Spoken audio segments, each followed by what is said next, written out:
Halo guys, balik lagi di channelku. Kali ini kita akan mereview sebuah film yang berjudul Pendekar Pedang Saga. Kalian pasti tahu Sun Wukong dikurung di dalam Gunung Lima Jari karena mengacau langit, dan kali ini dia didatangi oleh Dewi Kuan Yin, dikarenakan dia sangat keras kepala dan begitu juga dengan hatinya.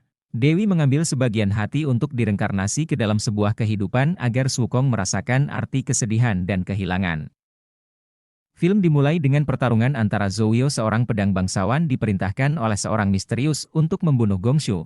Sementara Gongshu yang hati dan pikirannya penuh dengan beban kesedihan, tidak mau meladeni Zhou Yu, namun Zhou Yu terus memaksa hingga terjadilah pertarungan yang cukup seru, hingga akhirnya Zhou Yu kalah telak namun tidak dibunuh oleh Gongshu.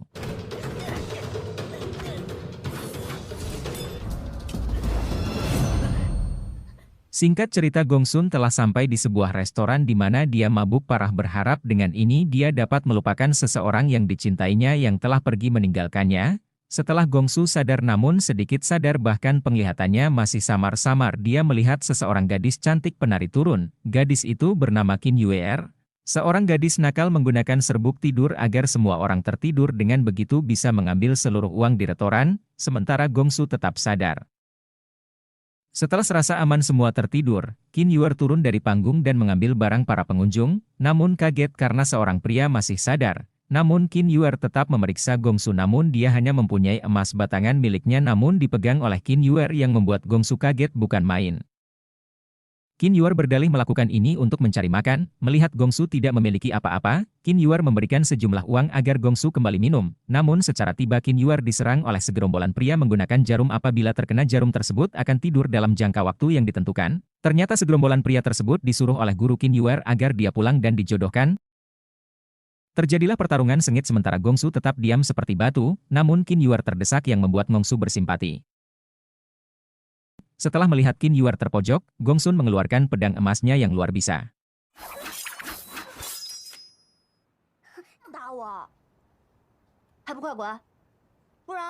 Xin berpindah ke Zhou Yu yang mengalami luka karena kalah melawan Gongshu. Akibat kegagalannya, Zhou Yu dihukum penggal oleh Algojo. Kira-kira siapa orang misterius di balik kain warna merah tersebut? Dan kira-kira apa tujuan orang tersebut menyelakai Gongshu? Scene dimulai dengan Gongsu yang sedang minum bersama Qin Yuer. Qin Yuer memasukkan sebuah pil tidur ke dalam oci minuman, bertujuan membuat Gongsu tidur. Tujuannya ialah mengambil pedang emas yang dibawa Gongsu, karena menurutnya bisa dijual dengan harga mahal. Setelah Gongsu tertidur, Qin Yuer membawa pedang Gongsu. Dalam ketidaksadaran Gongsu, Gongsu mengingat lagi saat wanita yang dicintai meninggalkannya. Sedih banget ya guys ya. Qin Yuer membawa pedang emas ke tempat penukaran barang. Sebut saja namanya Ju Devan. Ju Devan pun amat terpukau dengan pedang tersebut yang berlapis emas. Ju Devan mempertanyakan dari mana gadis nakal itu mendapatkannya. Secara tiba-tiba Gongsu berada di belakang Qin Yuer. Sehingga Ju Devan yang melihatnya berbicara kepada Qin Yuer, apakah kamu mendapatkan benda ini dari pria berbadan gagah di belakangmu? Seketika terjadi sedikit keributan karena takut barang-barang hancur karena ulah gadis nakal tersebut. Ju Devan menembak menggunakan bius sehingga Qin Yuer pingsan. Gongsu pun menggendong Qin Yuer dan keluar dari tempat tersebut, namun hujan. Sambil memandang wajah Qin Yuer, Gongsu kembali teringat bersama kekasih yang telah pergi.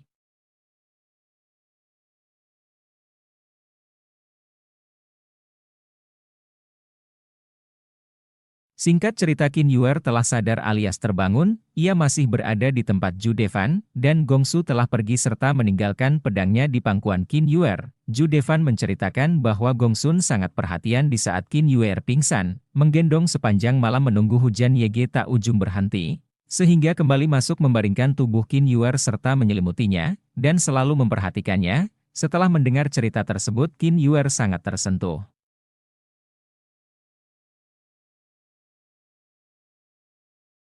Kira-kira Qin Yuer akan mencari Gongsun atau akan diam di situ? Apabila kalian penasaran, silahkan komen and subscribe biar tidak ketinggalan cerita selanjutnya. Halo sobatku, setelah kemarin kita disaksikan Qin Yuer pingsan dan digendong Gongsu, kini Qin Yuer telah sadar, dan Ju Devan si pemilik toko penukaran barang menceritakan betapa perhatiannya Gongsu saat Qin Yuer pingsan. Qin Yuer pun akhirnya pergi mencari Gongsu.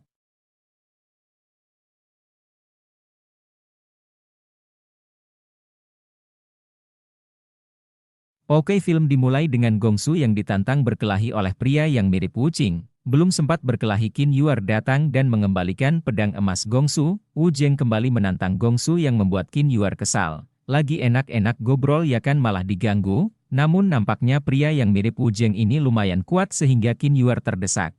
Jatuhnya tepat di pelukan lagi Ayla, Gongsu pun meminta Qin Yuer duduk dan menonton saja. Pertarungan dilanjutkan, namun secara tiba-tiba Qin Yuer melihati emas di tanah dan mengikuti emas tersebut dan ketika Qin Yuer menghadap ke atas muncullah seorang pria yang ternyata itu guru Qin Yuer sendiri. Gurunya meminta Qin Yuer pulang. Setelah sadar Qin Yuer tidak ada lagi, Gongsu pun pergi mencari Qin Yuer. Kedatangan guru ingin menjodohkan Qin Yuer. Di sela-sela pembicaraan, perhatian guru terarahkan oleh sekelompok pria yang tujuannya menculik Qin Yuer.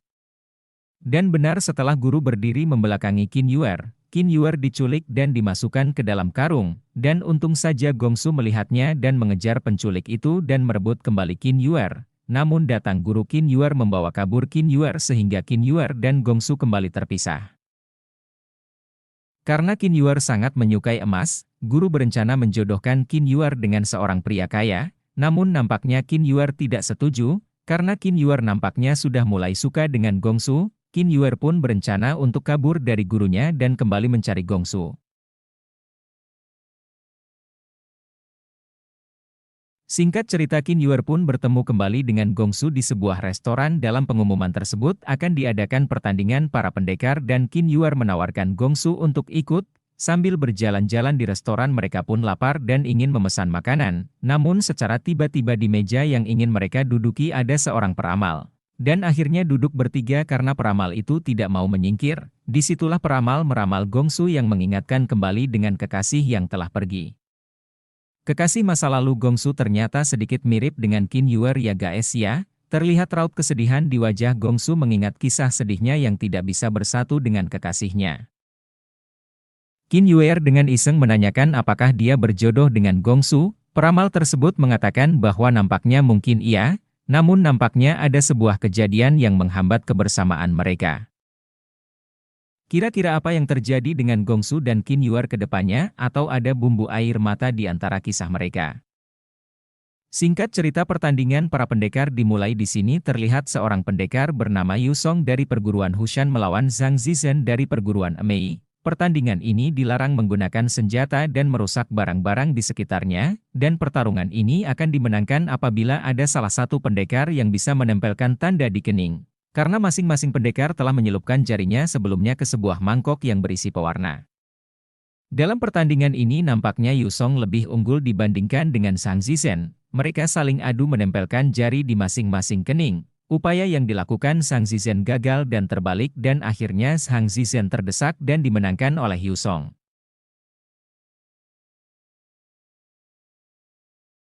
Akankah Gongsun akan ikut dalam pertandingan ini, atau hanya diam dan menonton?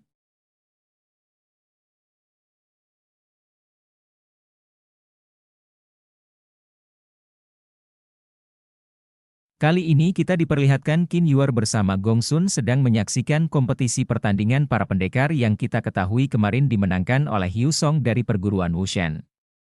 Namun pertandingan tersebut seperti sudah diatur atau kata lain settingan karena ada salah satu orang dari luar menantang Yu Song tidak diperbolehkan sehingga Qin Yuer pun angkat bicara. Akhirnya pertandingan akan kembali dilanjutkan.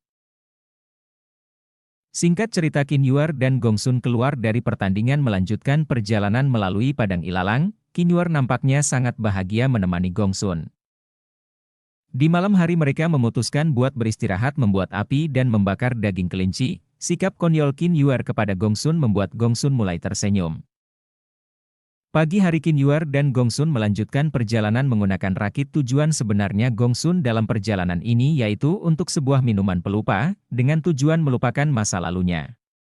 Begitulah masa lalu diingat sakit gak diingat kepikiran. Singkat cerita sampailah di tujuan Gongsun menemui penjual minuman tersebut. Di sini nampaknya Qin Yuer mulai sedih karena kemungkinan nanti setelah Gongsun meminum minuman tersebut akan lupa dengan semuanya termasuk dengannya.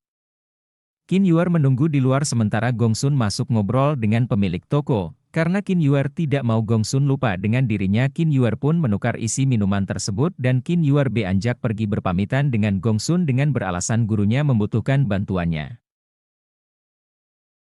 Scene berpindah di mana seorang berbaju putih diarak beramai-ramai nampaknya itu adalah guru Qin Yuer. Benar saja setelah Qin Yuer sampai di tempat guru dan murid lainnya sudah tidak ada dan tempatnya sangat berantakan. Qin Yuer menemukan informasi di mana gurunya dibawa oleh sekelompok orang berbaju hitam. Qin Yuer pun mengawasi tempat tersebut dan berusaha untuk menyusup ke dalam. Setelah Qin Yuer masuk ternyata sudah banyak mayat.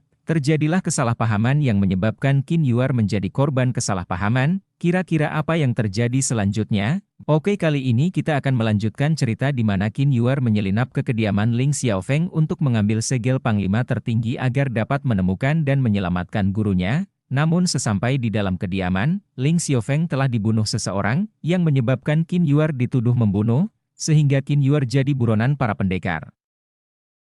Scene berpindah ke seorang misterius di balik tirai merah. Kalian pasti penasaran siapa dia? Diceritakan 10 tahun yang lalu Gongsun bersama kekasihnya menolong seorang petinggi yang akan digulingkan. Petinggi itu pun selamat dan mengucapkan banyak terima kasih. Gongsun dan kekasihnya pun tak meminta balasan apa, melainkan menasihati agar petinggi itu berubah menjadi pemerintah yang adil. Petinggi itu menawarkan kerja sama Gongsun dan kekasihnya pun beranjak pergi yang membuat petinggi kesal.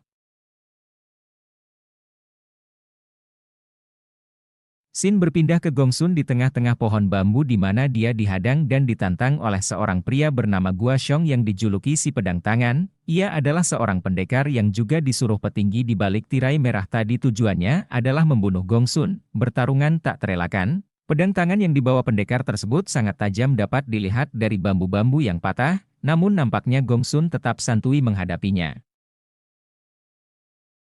Pertarungan seru ini terus berlanjut dan membuat lokasi di sekitar berantakan. Gongsun dapat menghindari semua serangan yang diarahkan oleh Gua Xiong, hingga pertandingan diselesaikan begitu Gongsun mengeluarkan pedang emasnya yang membuat pedang yang dibawa Gua Xiong patah.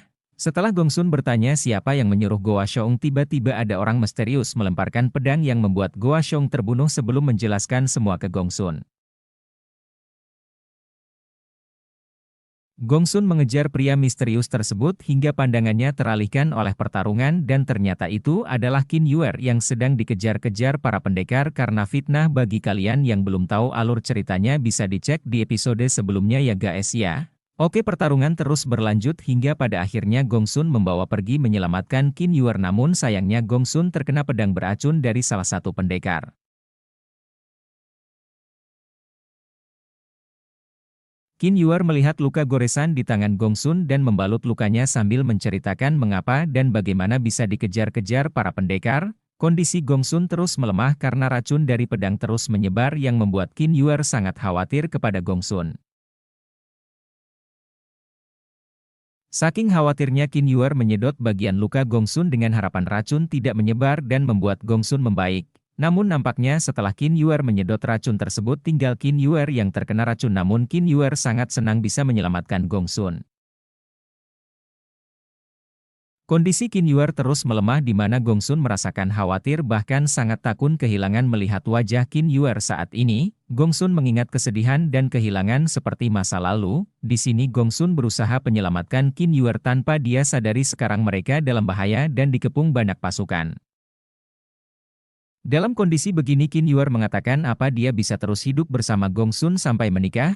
Pasukan terus berdatangan dari segala arah yang membuat Gongsun waspada dan terus berusaha fokus mengobati Qin Yuer. Semua pasukan telah mengepung, bahkan ada pemanah di atas genteng yang bisa kapan saja membunuh mereka. Pemanah tersebut adalah bawahan petinggi tirai merah.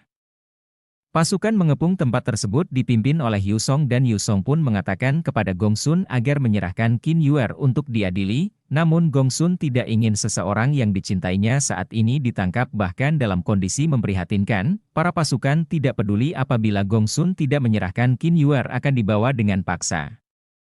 Tiba-tiba panah melesat ke arah Qin Yuer dan di saat-saat terakhirnya Qin Yuer mengungkapkan rasa dan memastikan apakah dia akan terus bersama Gongsun. Sebelum Qin Yuer pergi dia menjelaskan bahwa waktu Gongsun membeli minuman pelupa, Qin Yuer menukar isi dari minuman tersebut agar Gongsun tidak melupakannya kisah tentangnya. Karena Qin Yuer tidak ingin kehilangan Gongsun. Qin Yuer sangat mencintai Gongsun dan berharap untuk terus bersama dan sepertinya kisah kelam masa lalu akan kembali dialami Gongsun. Benar saja setelah semua diungkapkan, Qin Yuer pergi untuk selama-lamanya yang membuat Gong Sun sangat sedih dan merasa putus asa harus kehilangan lagi untuk kesekian kalinya.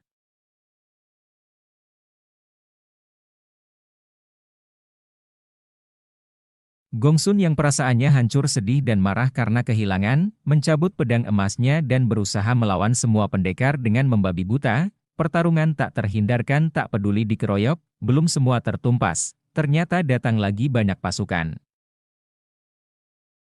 Dikira bawahan Yu Song telah mati, ternyata semakin banyak pakan yang datang namun Gong Sun tidak menyerah walaupun telah banyak terkena sayatan pedang. Semua pasukan tertumpas tinggal Yu Song seorang diri, dengan luka-luka yang dideritanya saat ini Gong Sun terus berusaha melawan Yu Song. Kembali terjadi pertarungan sengit namun karena Gong Sun kondisinya mulai melemah staminanya karena bertarung tadi dengan orang banyak dan luka-lukanya membuat Gong Sun terpojok, namun dengan mengingat Qin Yuer dan penyebab terbunuhnya. Gong Sun tidak ingin berakhir di sini dan kembali bangkit yang membuat Yu Song pun terbunuh. Setelah semua berakhir Gong Sun merasa sangat sedih terpukul karena hal kesedihan mengapa terus dialaminya bahkan di saat ia menemukan dan memiliki rasa cinta lagi harus berakhir menyedihkan, apakah setelah ini di kehidupan selanjutnya Gong Sun akan bahagia? Kembali ke Sun Wukong di Gunung Lima Jari di mana Dewi Guanyin menjelaskan reinkarnasi hati bertujuan agar Sun Wukong mengerti adanya rasa welas asih dari dalam hati sedih dan kehilangan bukan hanya dengan keras kepala saja. Film ini sebelum Sun Wukong dibebaskan dan menemani Tong Samcong ke barat ya guys ya dan ternyata pedang emas itu berubah menjadi Toya Sakti. Apabila kalian suka dengan alur film ini silahkan like, comment, and subscribe. Terima kasih.